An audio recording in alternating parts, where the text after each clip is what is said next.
नमस्ते विद्यार्थियों। शारदा बाल निकेतन उच्च माध्यमिक विद्यालय के YouTube चैनल पर आप सभी का हार्दिक स्वागत। हम पढ़ रहे हैं कक्षा द्वादशी हिंदी साहित्य सरयू पुस्तक के पद्य भाग का पाठ क्रमांक 3, जिसका शीर्षक है रहीम। पिछले वीडियो में हमने रहीम के बारे में जानकारी प्राप्त की, कवि परिचय किया, उनकी लिखित रचनाओं की जानकारी प्राप्त की, उनके भाषा संबंधी जानकारी हमने प्राप्त की और पाठ का परिचय ये हमने पढ़ा। आइए आज हम इनके लिखे हुए दोहे तथा उनकी व्याख्या समझते हैं। आइए देखते हैं। दोहा क्रमांक 1। अच्युत चरण तरंगिनी शिव सिर मालती माल, हरि न बनाओ सुरसुरी कीजो इंदव भाल। अच्युत अर्थात भगवान विष्णु, चरण अर्थात पैर, चरण तरंगिनी अर्थात चरणों से निकलने वाली, मालती माल अर्थात मालती के पुष्प की माला के समान, हरि ये भी विष्णु भगवान का पर्यायवाची शब्द है, सुरसुरी ये गंगा का पर्यायवाची शब्द है, इंदव भाल अर्थात चंद्रमा है मस्तक पर जिसके, ऐसे अर्थात भगवान शिव। कवि रहीम परम पावनी सर्व सक्षम माँ गंगा से प्रार्थना करते हैं और कहते हैं कि हे माँ, आप भगवान विष्णु के चरणों में तथा भगवान शिव के सिर पर विराजमान हो। हे माता, हे गंगा मैया, यदि आप कृपा करके मेरा उद्धार करें, मुझे मोक्ष प्रदान करें, तो मुझे विष्णु नहीं बल्कि मुझे शिव का स्वरूप प्रदान करना, ताकि मैं आपको अपने सिर पर धारण करने का सौभाग्य प्राप्त कर सकूं। इस दोहे की भाषा साहित्यिक ब्रज भाषा है और इसमें अनुप्रास अलंकार का प्रयोग हुआ है। इसके उदाहरण देखिए, शिव सिर और मालती माल, इनमें अनुप्रास अलंकार का प्रयोग हुआ है। यह चित्र देखिए। इस चित्र के माध्यम से एक पौराणिक आख्यान आपको बता रही हूँ। इससे हम इस दोहे का अर्थ समझने की चेष्टा करेंगे। प्राचीन समय की बात है। एक राजा हुए थे सगर। उनके पुत्रों को एक ऋषि ने श्राप दे दिया था। जब परिजनों ने शाप से मुक्ति के बारे में संतों से विचार विमर्श किया, चर्चा की, तो उन्होंने बताया कि स्वर्ग पर देव नदी गंगा बहती है। अगर वह धरती पर आ जाए तो आपके पुत्रों का मोक्ष है वो निश्चित है। सभी ने प्रयास किया, लेकिन ये इतना सरल और आसान काम नहीं था। राजा सगर के ही वंशज हुए थे राजा भगीरथ। जब उन्होंने अपने पूर्वजों की इस संकट को सुना, पहचाना, समझा, तो उन्होंने मन में ये प्रण लिया कि मैं ये काम जरूर करूँगा।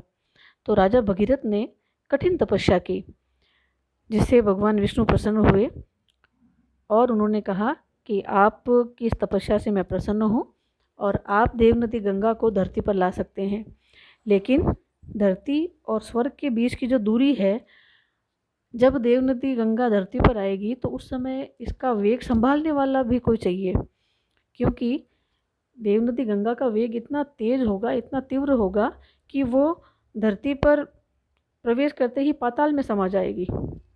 तो आपका जो लक्ष्य है, आप जिस कार्य के लिए आपने ये तपस्या की है, उसका भी कोई अर्थ नहीं रहेगा। तो इसके समाधान के लिए राजा भगीरथ ने भगवान विष्णु से जानना चाहा। तो उन्होंने बताया कि आप शंकर भगवान को प्रसन्न करो।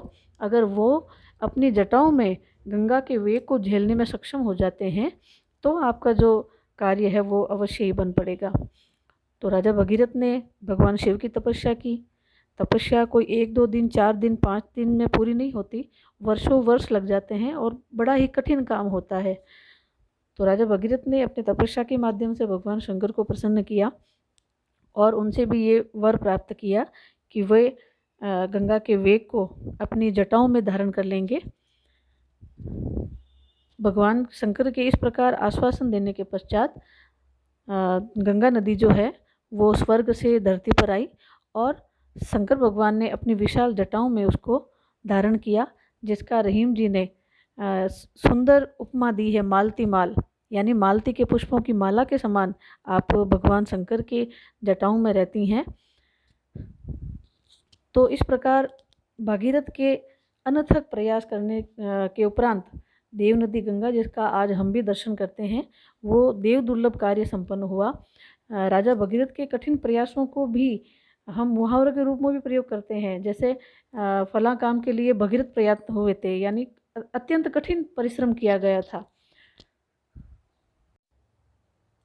अगला दोहा देखते हैं। अमी पियावत मान बिनु रहीमन मोहि न सुहाय, मान सहित मरिबो भलो जो बिस देय बुलाए। अमी यानी अमृत, न सुहाय यानी नहीं सुहाता, अच्छा नहीं लगता, मान यानी सम्मान, मान सम्मान, विष यानी विष। इस दोहे में रहीम जी कहते हैं कि व्यक्ति को आत्मसम्मान के साथ जीना चाहिए। रहीम जी कहते हैं कि अगर मुझे कोई अमृत पिलाए, बिना मान सम्मान के, बिना उचित मेरा आदर किए कोई मुझे अमृत पिलाए, तो भी वह मुझे स्वीकार नहीं है। और यदि मुझे सम्मान सहित बुलाया जाए, फिर चाहे विष द्वारा ही मेरा सत्कार हो, चाहे विष पीकर उस सम्मान के साथ मुझे मरना भी पड़े, तो भी मैं अपमानजनक स्वरूप से दिए जाने वाले अमृत की बजाय सम्मान के साथ दिया जाने वाला विष वो सहर्ष स्वीकार करूँगा।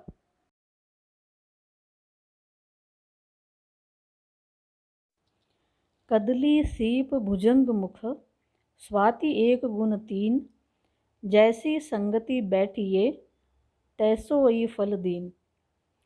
कदली यानी केला, भुजंग यानी सर्प, सांप, स्वाति एक नक्षत्र, स्वाति नाम का नक्षत्र जिसमें बादलों से गिरने वाली बूंद को भी स्वाति कहा जाता है। इसमें रहीम जी ने संगति के बारे में बताया है कि जिस मनुष्य की जैसी संगति होगी, जिसके साथ जैसा उठना बैठना होगा, जैसे व्यक्ति के साथ, उसकी संगति का भी उसके ऊपर प्रभाव बहुत गहरा पड़ता है। जैसे रहीमदास जी ने कहा है कि जो अच्छी और बुरी संगति का व्यक्ति और वस्तु पर वैसा ही अच्छा या बुरा प्रभाव देखने को हमें मिलता है। जिस प्रकार स्वाति नक्षत्र के समय में गिरने वाली जल की बूंद 3 अलग अलग वस्तुओं पर पड़ती है। इसमें उदाहरण के लिए रहीम जी ने 3 वस्तुएं ली है, जैसे कदली, केला, सीप जो समुद्र में पाई जाती है, और सर्प। यानी स्वाति नक्षत्र के समय बादलों से गिरने वाली बूंद जब केले के ऊपर पड़ती है तो केला कपूर में बदल जाता है, और जब वो सीप के मुंह में पड़ती है तो वह सीप मोती में बदल जाती है। और वही स्वाति की बूंद जब एक सर्प के मुंह में, एक विषधारी सांप के मुंह में पड़ती है तो वह विष के रूप में ही बदलती है। अर्थात जिसकी जैसी संगति थी उसको वैसा ही फल मिलता है। कही रहीम संपत्ति सगे, बनत बहुत बहु रीति, विपत्ति कसौटी जे कसे, ते ही सांचे मीत। सगे अर्थात निजी संबंधी, बनत अर्थात बन जाते हैं, बहुरीति यानी अनेक प्रकार से, विपत्ति अर्थात संकट, कसौटी अर्थात परखना, परीक्षा, कसे अर्थात खरा उतरना, सांचे मीत अर्थात सच्चे मित्र या हितैषी। इस दोहे में कवि रहीम कहते हैं, जब कोई व्यक्ति धन संपन्न होता है, पैसे वाला होता है, तो अनेक अपरिचित लोग भी अनेक प्रकार से, अनेक उपाय करके उनके सगे संबंधी अर्थात बहुत निजी बन जाया करते हैं। परंतु उसी मित्रता और सगेपन की सच्ची परख तब होती है जब उस धनवान व्यक्ति के ऊपर कोई संकट आता है। संकट के समय जो मनुष्य सच्चे मन से जिसका साथ देता है वही सच्चा हितैषी है, वही सच्चा मित्र है। सुख के सब साथी दुख में न कोई, हमने सुना ही होगा। और रहीम का जो ये दोहा है वो हमारी वर्तमान परिस्थिति में भी सही साबित होता है। हमने देखा होगा कि जब बड़ी बड़ी वैकेंसी आती है, उनका रिजल्ट आता है, जैसे IAS RS, उसमें किसी का सिलेक्शन होता है तो एक व्यक्ति के पीछे कितने रिश्तेदार, कितने जने कहते हैं कि हाँ ये मेरे फला मामा के उनके रिश्तेदार हैं, उनके सगे संबंधी हैं, कितने प्रकार से वो अपनी जान पहचान निकालता है। और वही अगर उनसे नीचे की श्रेणी में जो जीवन यापन कर रहा होता, उनका कितना भी निजी संबंध क्यों ना हो, वह उनकी पहचान कराने में भी संकोच महसूस करता है। समाज में बहुत ही संकोच महसूस करता है कि ये भी मेरा परिजन है, मेरा सगा संबंधी है। काज परय कछु और है, काज सरय कछु और, रही मन भंवरी के भय, नदी सिरावत मौर।